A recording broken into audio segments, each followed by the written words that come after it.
वाराणसी में बहती उत्तर वाहिनी गंगा, गंगा के किनारे भव्य काशी विश्वनाथ। अंदर गर्भगृह में अर्चक जा रहे हैं, अर्चक पूजा पाठ कर रहे हैं और सब कुछ विधान से किया जा रहा है।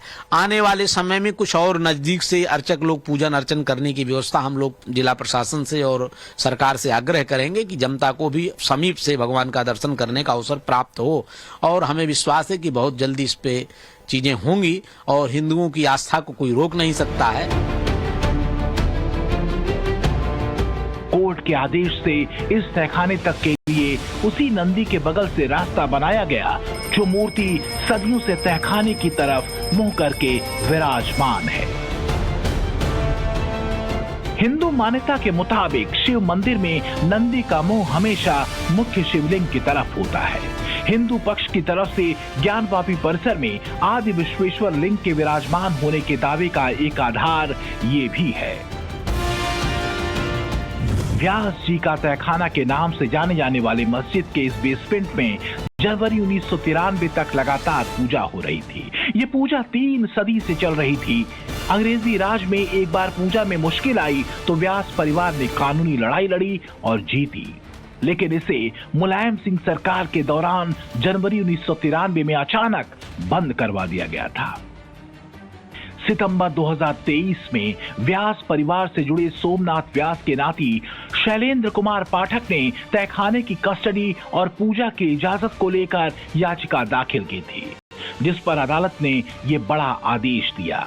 ये आदेश एएसआई रिपोर्ट के सामने आने के बाद आया, जिसमें पहले ही इस तहखाने में हिंदू मंदिर के चिन्ह मिलने की बात सामने आ चुकी थी। जिसका सबूत मिल रहा है कि मंदिर तोड़ के बनाया गया है, वो मस्जिदें स्वतंत्र भारत में नहीं रह सकती हैं।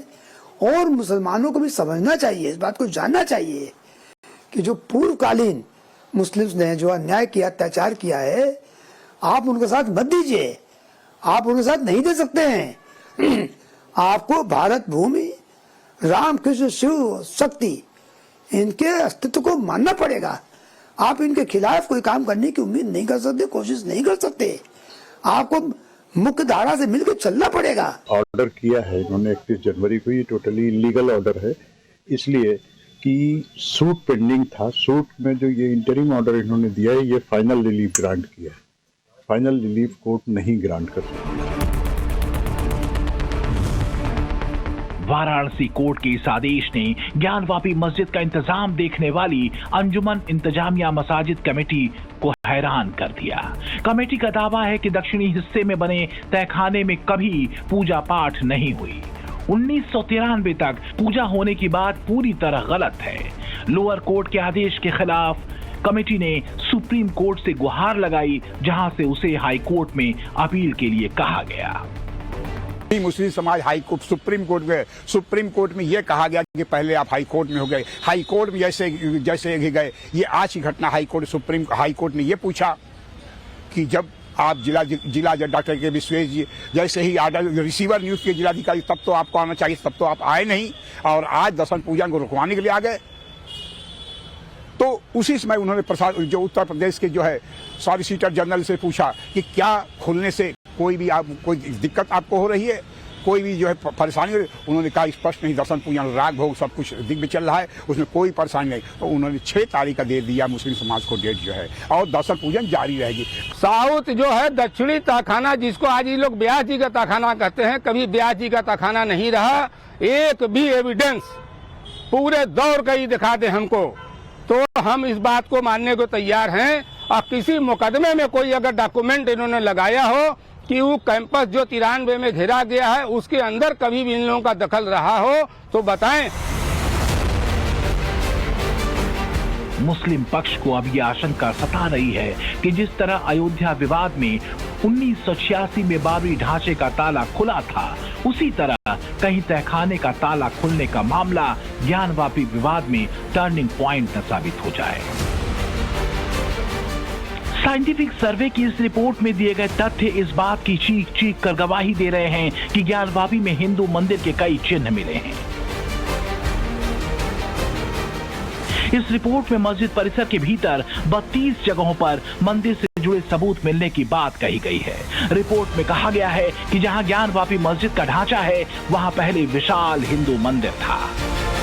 इस रिपोर्ट में सर्वे में मिली देवी देवताओं की मूर्तियों की तस्वीरें भी शामिल हैं। मस्जिद के हिस्से में शिवलिंग की आकृति मिली, गणेश की मूर्ति मिली, हनुमान की मूर्ति मिली, कृष्ण की खंडित मूर्ति मिली, राम नाम लिखा मिला, दीवारों पर हाथी की आकृति मिली, पत्थरों पर श्लोक लिखे मिले, द्वारपाल की मूर्ति मिली और मकर की मूर्ति मिली। हिंदू पक्ष इसी आधार पर कह रहा है कि जब बिना खुदाई के ज्ञानवापी के सर्वे में इतने प्रमाण मिल रहे हैं, तो फिर खुदाई के बाद क्या होगा?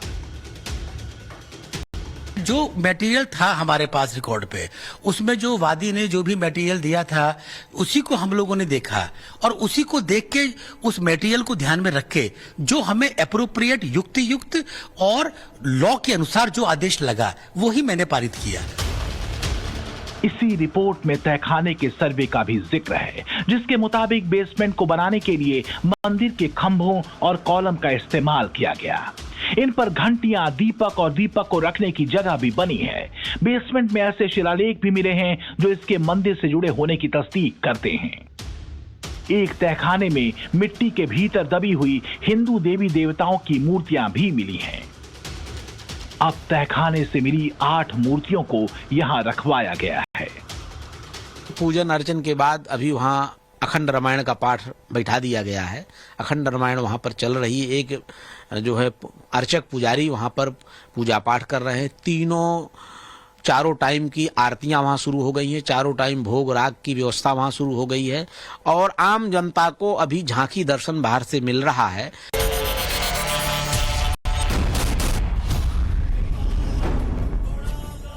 जिस केस में एएसआई सर्वे का आदेश दिया गया, वो याचिका 2021 में दाखिल की गई थी। राखी सिंह सहित कुल 5 महिलाओं ने अपनी याचिका में जिला कोर्ट से ज्ञानवापी परिसर में स्थित श्रृंगार गौरी और दूसरे 6 विग्रह के दर्शन और पूजा की इजाजत मांगी थी। इस पर सुनवाई के दौरान अदालत ने पूरे ज्ञानवापी परिसर के एएसआई सर्वे के आदेश दिए थे।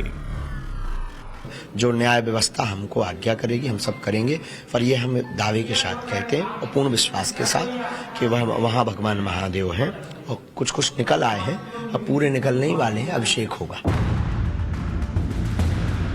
ज्ञानवापी को लेकर कोर्ट में लंबित कुछ दूसरी याचिकाओं में पूरे परिसर में मुस्लिमों के प्रवेश पर प्रतिबंध लगाने से लेकर यहां गैर हिंदुओं का प्रवेश वर्जित करने तक की मांग की गई है। ये मस्जिद तो नहीं बनी, पर हाँ हिंदुओं को दबाकर उसी बिल्डिंग पर, उसी प्लिंथ पर एक लेयर डाल दी गई ऊपर, जो मंदिर की बहुत भारी एरिया था, एक लेयर डाल दी गई और छत के ऊपर करके गुम्बद लगा दिए, जिससे लगे कि मस्जिद है। और तब से ये लोग अपना उसमें हिंदुओं के मंदिर पर कब्जा किए हुए। हिंदू पक्ष का दावा रहा है कि मुसलमान जिसे ज्ञानवापी मस्जिद कहते हैं, वो विशाल काशी विश्वनाथ मंदिर के ढांचे पर बना है। हिंदू पक्षकारों की माने तो मस्जिद के बीच के मुख्य गुंबद के नीचे आदि विश्वेश्वर का स्वयंभू ज्योतिर्लिंग विराजमान है। यह जमीन से कई फीट नीचे है। स्वयंभू ज्योतिर्लिंग का मतलब जो ज्योतिर्लिंग खुद प्रकट हुआ हो। हिंदू पक्ष का दावा है कि ज्ञानवापी मस्जिद का पूरा परिसर काशी विश्वनाथ मंदिर का हिस्सा रहा है। ये हमने करी, ये औरंगजेब के पुत्र जेबुल निशा ने कहा, पृष्ठ नंबर 213 पर है। तो और जो है माशी आलमगिरी और भी जो है गजेटियरों में सारे के सारे साक्ष्य प्रमाण हैं। ये प्रमाण और दूसरा प्रमाण उनके जो खंडहर है, शिलाखंड है, हमारे जो है मंदिर को तोड़ करके जो मस्जिद बनाए गए हैं। ज्ञानवापी तो लगता है पूरा प्रमाण साक्ष्य बने। उसका पश्चिमी हिस्सा देखिए, जुमा मस्जिद लिखा 1883 में अंग्रेजों ने लिखा। उस वक्त तो हम लोग नहीं लिख रहे थे, अंग्रेज ने लिख रहे थे। और 1942 के जो मुकदमे हाई कोर्ट के, उसमें भी ज्ञानवापी नहीं है। जुमा मस्जिद शाही मस्जिद है। और 1936 का मुकदमा देख लीजिए, उसमें भी ज्ञानवापी शब्द नहीं है। तो ये उपनाम है। जिस तरह से असल नाम कुछ होता है, बुलाया कुछ जाता है, ज्ञानवापी उसका नाम नहीं है। ये उपनाम से उसको जाना जाता है, उस जगह की वजह से। एएसआई का साइंटिफिक सर्वे कुल 4 महीने तक चला। इसके बाद सबूतों के आधार पर रिपोर्ट तैयार हुई। इसमें जो खुलासे हुए वो अदालत में इस केस के अहम सबूत साबित होंगे। रिपोर्ट में कहा गया है कि वैज्ञानिक अध्ययन, सर्वेक्षण, वास्तुशिल्प के अवशेषों, कलाकृतियों, शिलालेखों, मूर्तियों और कला की शैली के अध्ययन के आधार पर यह आसानी से कहा जा सकता है कि मौजूदा संरचना के निर्माण से पहले यहाँ एक हिंदू मंदिर था। यानी एएसआई ने किसी नतीजे पर पहुंचने से पहले तमाम सबूतों का अध्ययन किया, एक एक बात की बारीकी से पड़ताल की और फिर इसी आधार पर निष्कर्ष निकाला गया। कोई भी बात बिना सबूत के आधार पर नहीं कही गई है। चाहे तो बाहर भी दिखाई पड़ रही है, जितने प्रतीक चिन्ह है पश्चिमी दीवार पे, उन प्रतीक चिन्हों का भी को अगर डिकोड किया जाए, जो हमारे यहाँ निश्चित रूप से 6वीं शताब्दी ईस्वी पूर्व से प्राप्त होते हैं। शैविज्म में विशेष रूप से त्रिशूल, स्वस्तिक इत्यादि का अंकन प्राप्त होता है। तो ये अंकन उन दीवारों पे भी हैं और निश्चित मैं कह सकता हूँ कि किसी मस्जिद में इन अंकनों का होना कोई स्वाभाविक प्रक्रिया नहीं होगी। मानने या न मानने की बात है। 3 गुंबदों वाली सफेद रंग की मस्जिद पर अब पूरे हिंदुस्तान की निगाहें टिकी हैं, क्योंकि पिछले कुछ दिनों में यहाँ बहुत कुछ बदल चुका है। इसके आगे जो होगा वो इतिहास को नया मोड़ देने वाला साबित होगा। Bureau report, times now, Navbharat.